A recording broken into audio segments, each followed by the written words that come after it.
أعوذ بالله من الشيطان الرجيم بسم الله الرحمن الرحيم اليوم يئس الذين كفروا من دينكم فلا تخشوهم واخشون اليوم أكملت لكم دينكم وأتممت عليكم نعمتي ورضيت لكم الإسلام دينا فمن اضطر في مخمصة غير متجانف لإثم فإن الله غفور رحيم صدق الله العظيم. یہاں اللہ رب العزت نے حلت و حرمت کے سلسلے میں بعض حرام کردہ چیزوں کو ذکر فرمایا. اس سورت کی اس تیسری آیت کے پہلے حصے میں. اب یہ دوسرا حصہ ہے، اس میں جو اللہ تعالیٰ کے انعامات ہیں ان کا ذکر ہے. اس کے بعد چوتھی آیت میں پھر یہی حلت و حرمت کے مسائل بیان ہوں گے. اللہ تعالیٰ کے مسلمانوں پر انعامات بہت سارے ہیں، ان میں سے ایک دین اسلام بھی ہے.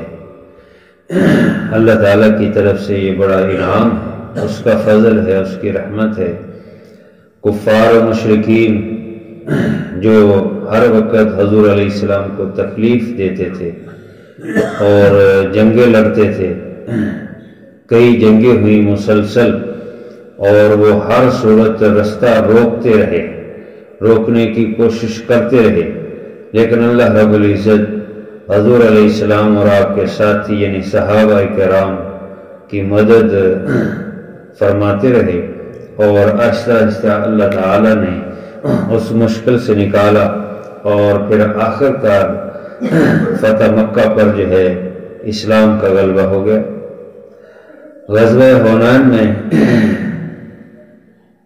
ورید نے یہ کوشش کی، ورید بن سما نے، کہ کیونکہ پہلے جو جنگیں ہو چکی تھی ان کے اندر تو شکست فاش ان کو ہو چکی تھی اور یہ نا امید ہو چکے تھے، لیکن پھر انہوں نے آخری کوشش کی، لوگوں کو اکٹھے کیا اور کہا کہ اگر اب بھی تم نہ ان کا رستہ روک سکے تو پھر ہمیشہ ہمیشہ کے لیے ختم ہو جاؤ گے، لہذا اکٹھو. 24,000 فوج اس نے ورید بن سما نے اکٹھی کی اور اسلحہ سب کچھ جو ہے جنگی ساز و سامان جمع کیا، اور جنگ حنون جو واقع ہوئی اس میں مقابلے کے لیے مسلمانوں سے آ گئے، لیکن اللہ رب العزت نے وہاں شکست فاش دی ان کو، اور یہ ذلت و رسوائی کے ساتھ واپس لوٹے. تو اس طرح ان کو اب بالکل ناامیدی ہو گئی. اللہ تعالیٰ نے اسلام کو غلبہ دیا. اس کا یہاں تذکرہ فرمایا الیوم یئس الذین کفروا من دینکم، آج کے دن نا امید ہو گئے ہیں وہ لوگ جو کافر ہیں تمہارے دین سے. اب ان کو کوئی امید نہیں کہ کسی طرف سے جو ہے ہم ترقی کریں. اللہ تعالیٰ نے مسلمانوں کو عزت دی اور ترقی دی، اور یہ ترقی پھر بڑھتی گئی.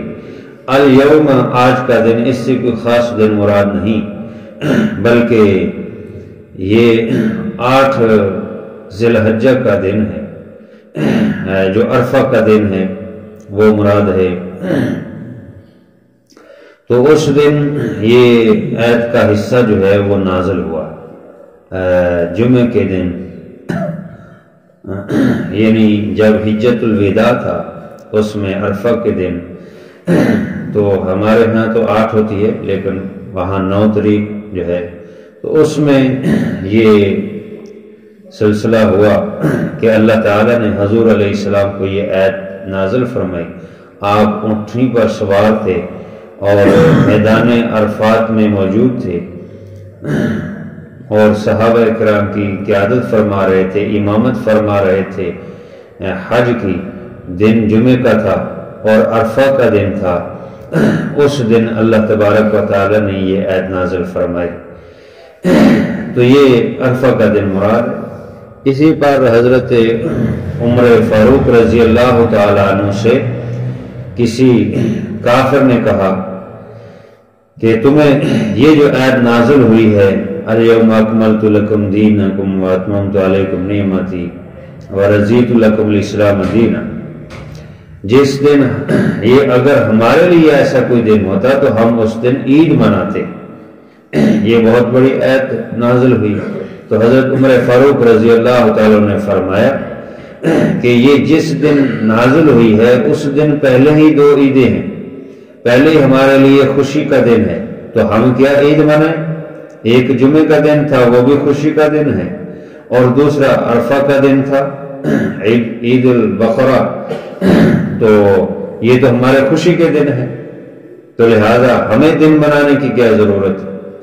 اس سے فقہاء کرام نے یہ فرمایا ہے کہ دن منانے کی اجازت نہیں ہے.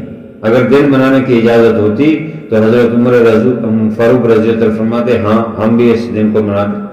انہوں نے فرمایا ہمیں دن منانے کی ضرورت نہیں ہے، پہلے ہی ہمارے لیے وہ خوشی اور احترام کے عبادت کے دن ہے. عرفہ کا دن بھی عبادت کا ہے، جس دن شیطان سب سے زیادہ ذلیل و رسوا ہوتا ہے، اپنے سر پر خاک ڈالتا ہے، اور اللہ تعالیٰ اپنے بندوں کو ایمان والوں کی مغفرت فرماتے ہیں. اور جمعے کا دن بھی تھا. تو اس طرح اللہ تعالیٰ کی طرف سے عبادت اور خوشی کا دن ہے، لہذا ہمیں دن منانے کی کیا ضرورت ہے. یہ جو دن منانے ہیں یہ 6 صدی ہجری کے بعد سے جو ہے یہ کام شروع ہوا اور یہ چلتا رہا. اب تو کوئی دن ایسا نہیں جو نہ منایا جائے، اور مسلمان بھی اس میں شروع ہو گئے ہیں. کوئی دن مناتا ہے، کوئی دن بناتا ہے، اور کفار کے دیکھی جو ہے وہ ہم نے اپنے معاشرے کے اندر ان کے دن شامل کر لیے ہیں، اور جس طرح وہ چل رہے ہیں ان کے پیچھے ہم چل رہے ہیں. یہ ذلت و رسوائی ہے مسلمانوں. مسلمان شرمندہ ہیں، بے حیا بے غیرت ہو چکے ہیں، کیونکہ ان کو شرم آتی ہے. یہ دنیا دار وڈیرے حکمران، ان کو شرم آتی ہے کافروں کے سامنے اسلام کی بات کرتے ہوئے، اسلام کی جو ہے عمل کرتے ہوئے ان کو شرم آتی ہے. اس لیے ان کا لباس پہنتے ہیں، ان کی طرح بال بناتے ہیں، ان کی طرح داڑھی منواتے ہیں، ان کی طرح سارے کام کرتے ہیں، اور اسلام پر فخر نہیں کرتے. ان کے ساتھ مل کر ان کی مشابہت اختیار کر کے ان کو خوش کرنے کی کوشش کرتے ہیں. حالانکہ اللہ تعالیٰ نے فرمایا وَلَن تَرْضَىٰ عَنْكَ الْيَهُودُ وَلَا النَّصَارَىٰ حَتَّىٰ تَتَّبِعَ مِلَّتَهُمْ. یہ یہود و نصارہ ہرگز نہیں یہ آپ سے راضی ہوں گے. ہاں آپ اسلام چھوڑ کر ان کے ساتھ مل جائیں، یہودی ہو جائیں، عیسائی ہو جائیں، پھر راضی ہوں گے. تو یہ کہاں راضی ہونے والے ہیں. لیکن ہمارے حکمران اور ہمارے وڈیرے یہ سب جو ہے ان کو خوش کرنے کے لیے لگے ہو، ان کی مشابہت اختیار کر رہے ہیں. اور اسی طرح عوام کے اندر بھی یہ ایسی چیزیں آ چکی ہیں. یہ جو فوت ہونے پر دن منایا جاتا ہے جی ان کی برسی ہے جی، اور اسی طرح جو پیدا ہونے پر دن منایا جاتا ہے جی آج جی اس کی برتھ ڈے ہے جی فلانے ڈے ہے، یہ سب لعنت ہے. اس کا اسلام سے کوئی تعلق نہیں ہے. اسلام دن منانے کا کہیں کوئی نہیں. صحابہ کرام خلفائے راشدین اور اسی طرح اس کے بعد کے کوئی بالکل ایسی کوئی چیز نہیں تھی.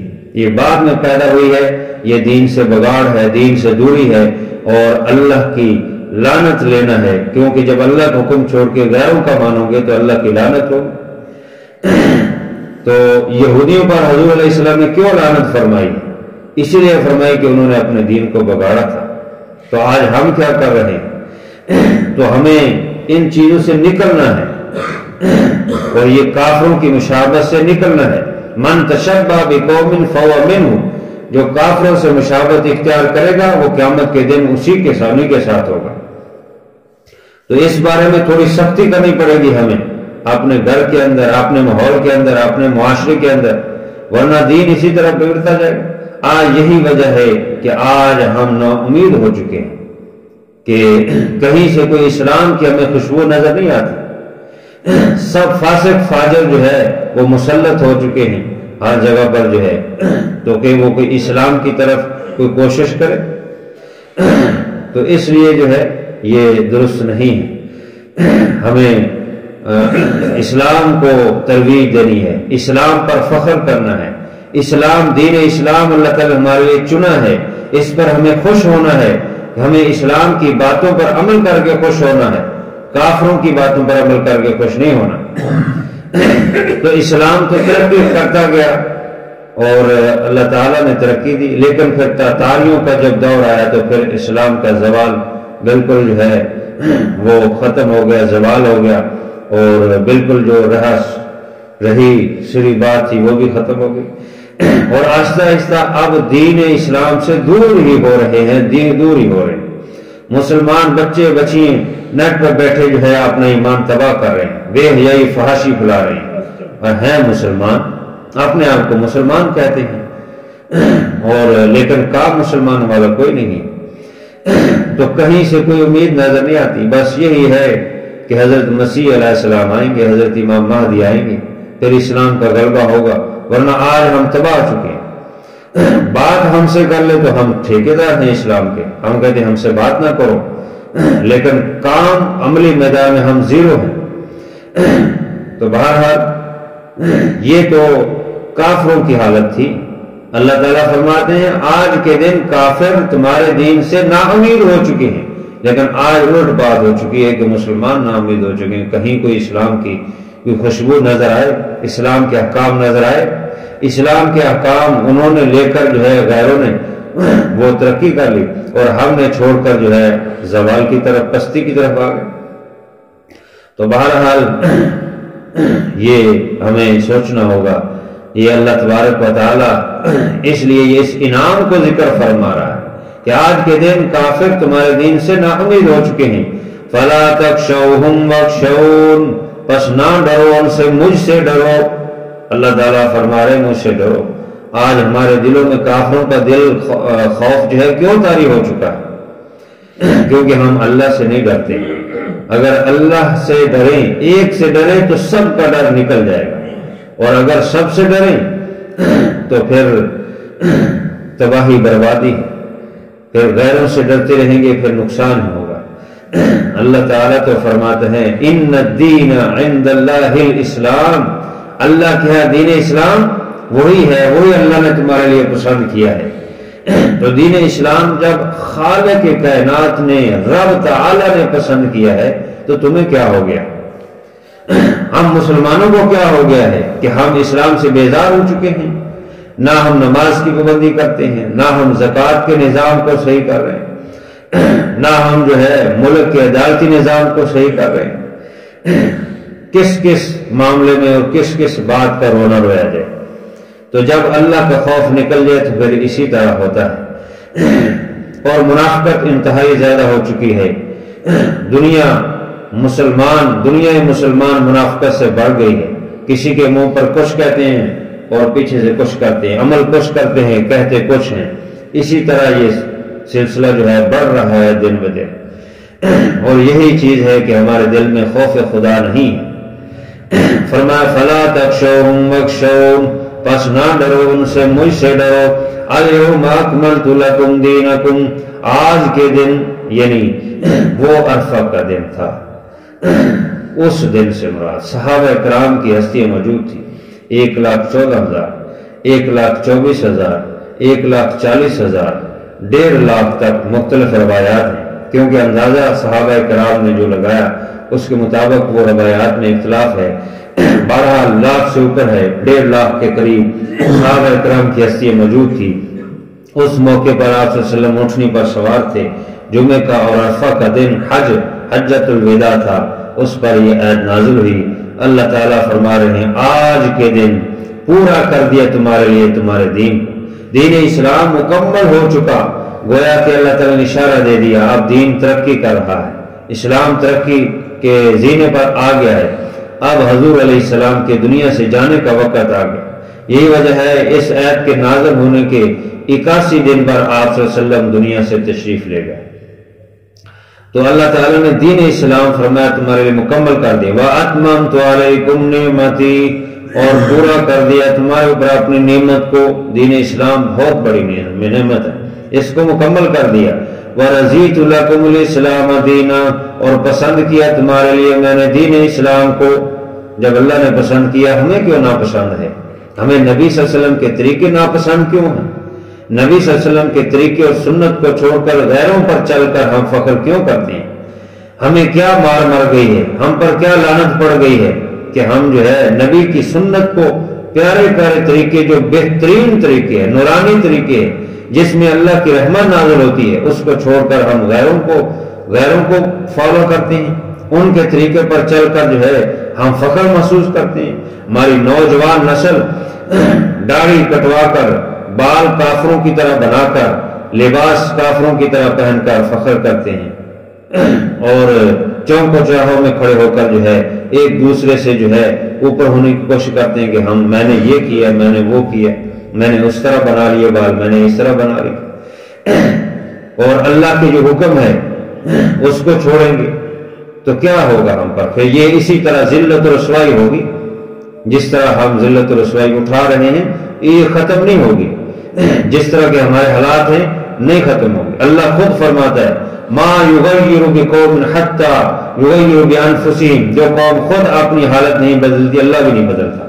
جب خود ہم اللہ کے نبی کے طریقوں کو چھوڑیں گے، اللہ کے حکموں کو چھوڑیں گے، پھر اسی طرح ذلت و رسوائی ہوگی۔ یہ کیا ہم سمجھتے ہیں کہ پیسے میں ترقی ہے؟ کوئی پیسے میں ترقی نہیں ہے، دین اسلام میں ترقی ہے۔ اگر اسلام کے قوانین ان کو فالو کرو گے، نافذ کرو گے تو ترقی تبھی ہوگی، ورنہ کوئی ترقی نہیں ہوگی۔ اور کافر کبھی نہیں چاہتا کہ مسلمان کو کسی جگہ پر جو ہے وہ اچھا حالت میں دین اسلام پر پابند دیکھے، اس لیے وہ لگے ہوئے ہیں، اپنا پیسہ مال خرچ کر رہے ہیں، مسلمان ان کے ایجنٹ اور منافق بن کر ان کی جو ہے ایجنٹی کر رہے ہیں۔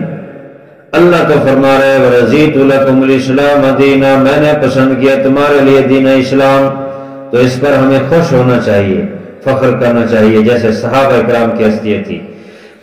جب روم میں ادھر گئے حبشہ میں ہجرت کر کے، تو وہاں پر ابو سفیان وغیرہ بھی چلے گئے تھے، تو ایک موقع پر ایک بادشاہ کے پاس دسترخوان پر کھانا کھا رہے تھے، تو ایک صحابی سے لقمہ گر گیا، تو دوسری صحابی نے کہا اٹھانا نہ، بادشاہ کا دربار ہے، وہ کہے گا یہ گھٹیا قوم ہے اور لقمہ اٹھا رہے ہیں۔ تو صحابی نے بڑا تاریخی جملہ بولا جو ہمارے دلوں پر آج لکھنے کے قابل ہے، ہم اس کو بار بار کہیں۔ انہوں نے فرمایا اَهَٰؤُلَاءِ حُمَقَاءِ، کیا میں اپنے پیارے نبی صلی اللہ علیہ وسلم کے طریقے اور سنت کو ان بے وقوفوں کی وجہ سے چھوڑ دوں؟ انہوں نے بادشاہوں کی بھی پرواہ نہیں کی، انہوں نے کہا ان بے وقوفی کی وجہ سے میں چھوڑ دوں، یہ کیسے ہو سکتا ہے؟ میں اللہ کے نبی کی طریقے اور سنت کو مطابق یہ ہے کہ لقمہ گر جائے اس کو صاف کرو کھا لو، یہ سنت ہے، تو میں سنت کو نہیں چھوڑوں گا۔ یہ تھے صحابہ کرام جو فخر کرتے تھے آپ کی سنت پر۔ آج ہمیں شرمندگی ہوتی ہے سنت پر عمل کرتے ہوئے، اور یہی ہمارے زوال کا جو ہے وہ نتیجہ اور سلسلہ ہے۔ تو بہرحال دین اسلام بہت بڑی عظمت اور بہت بڑی نعمت ہے، اللہ تعالیٰ نے اس کو یہی تو فرمایا ہے، تو اس پر ہمیں خوب ڈٹ کر اس پر عمل کرنا چاہیے، اور معاشرے میں اور خواتین اور دیگر جو افراد بدعات اور رسم و رواج جاری کرتے ہیں ان سے بچنا چاہیے۔ تو فرمایا دین اسلام تمہارے لیے پسند کر لیا ہے۔ اب یہ پیچھے فرمایا کہ تمہارے لیے یہ چیزیں حرام ہے، لیکن اگر مجبوری ہو جائے، جان جا رہی ہو، تو اس موقع پر فرمایا فَمَنِ اسْتُرَّ فِي مَخْمَصَةٍ، پس جو کوئی شخص مجبور ہو گیا بھوک کی وجہ سے، غیر متجانف للإثم، وہ گناہ کی طرف مائل ہونے والا نہ ہو، تو پھر اس کے لیے اللہ تعالیٰ اجازت دیتا ہے کہ وہ اتنا جتنی جان بچ جائے وہ حرام بھی کھا سکتا ہے۔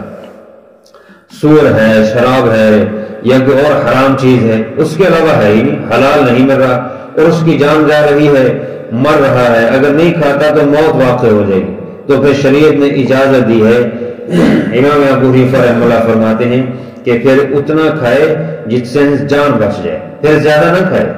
اگر ایک پاؤ کھانے سے یا آدھ پاؤ کھانے سے جان بچتی ہے تو بس اتنا کھائے، یہ نہیں کہ 1 کلو کھا لے اور مزہ لے، نہیں، پھر صرف جان بچانا مقصد ہے، چونکہ اس سے زیادہ نہ کھائے۔ اور امام مالک رحمہ اللہ اور امام شافعی رحمہ اللہ فرماتے ہیں کہ وہ اس کو شریعت نے اجازت دی ہے تو وہ کھا سکتا ہے بہرحال. لیکن امام صاحب رحمہ اللہ کی بات زیادہ بہتر ہے کہ بس اتنا کا ہے. اور قرآن پاک میں اللہ تعالیٰ نے یہ فرمایا کہ غیر متجانف للإثم، شرط یہ کہ گناہ کی طرف مائل نہ ہو. یہ نہ ہو کہ پھر ایک دفعہ اجازت دی ہے تو پھر اس کو کھاتے ہی رہے اور ایسی عادت بنا لے، یا گناہ کی طرف مائل ہو کے زیادہ کھاتا رہے، ایسا نہ ہو. مجبوری میں شریعت نے اجازت دی ہے جو مجبور ہے، اور پھر اس کے بعد جو ہے وہ توبہ بھی کرے کہ یا اللہ یہ مجبوری میں مجھ سے ہوا ہے، فإن اللہ غفور رحیم. اس مجبوری میں جو گناہ ہو گیا اس پر توبہ کرے گا تو پس بے شک اللہ تعالیٰ بخشنے والا مہربان ہے، وہ معاف کر دے. اللہ تعالیٰ عمل کی توفیق عطا فرمائے. الحمدللہ رب العالمین والعاقبۃ للمتقین والصلاۃ والسلام علی سید الرسل وخاتم الانبیاء والمرسلین. ربنا آتنا فی الدنیا حسنۃ وفی الآخرۃ حسنۃ وقنا عذاب النار. ربنا فاغفر لنا ذنوبنا وکفر عنا سیئاتنا وتوفنا مع الابرار. یا اللہ اپنی رحمت سے ہماری حاضری کو قبول فرما، جو کمی رہ گئی اپنے فضل سے معاف فرما. دین اسلام، قرآن، حدیث، آپ صلی اللہ علیہ وسلم کی سنت سے محبت کرنے والا بنا. دین اسلام اور دین اسلام کے احکام پر خوش ہونے اور فخر کرنے کی توفیق عطا فرما، اور کفار سے نفرت اور ان کے کفر اور بری عادتوں سے نفرت کرنے کی توفیق عطا فرما. یا اللہ تو اپنے فضل سے مرنے سے پہلے مرنے کی تیاری کی توفیق عطا فرما. کفر، شرک، بدعات، رسم و رواج سے حفاظت فرما. یا اللہ ہماری حاضری کو اپنی بارگاہ میں قبول فرما. صلی اللہ تعالی علی خیر خلقہ سیدنا و مولانا محمد وعلی آلہ و اصحابہ اجمعین.